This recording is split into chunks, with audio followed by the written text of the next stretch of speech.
ఈరోజు చేరలింగంపల్లికి సంబంధించి కొత్తవాడ వినాయకుని యొక్క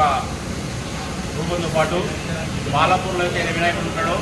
అదే రకంగా కొన్ని సంవత్సరాల నుంచి కూడా ఈ కొత్తవాడ ఐటీ సిటీలో కూడా అదే వినాయకుడు పెడతా ఉన్నాం. మరి ఈరోజు జరుగుతున్నటువంటి వినాయక చవితి సందర్భంగా రాష్ట్ర ప్రజలందరూ కూడా వినాయక చవితి శుభాకాంక్షలు తెలియజేస్తూ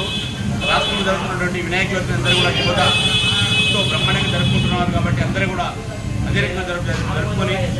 కుల మత భేదాలు లేకుండా కూడా ఈ యొక్క చవితిని జరుపుకొని రాబోయే రోజుల్లో కూడా భవిష్యత్తులో కూడా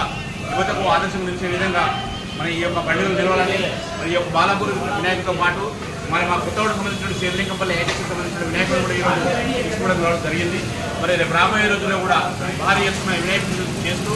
రేపు ఇక్కడ ఉన్నటువంటి పరిసర ప్రాంతాలకు సంబంధించినటువంటి యువత కానీ ఈ తెలంగాణ రాష్ట్రంలో యువత కానీ అందరూ కూడా ఏకదటిగా ఉండి మరి యొక్క పండుగని భారీ ఎత్తున జరపాలని కోరుకుంటూ అవకాశం ఇచ్చినట్టు మరొకసారి మా యొక్క వినాయకుడు ధరించినటువంటి కళాకారులు కూడా మరొకసారి కృతజ్ఞతలు తెలియజేస్తూ ముగిస్తూ ఉన్నాం.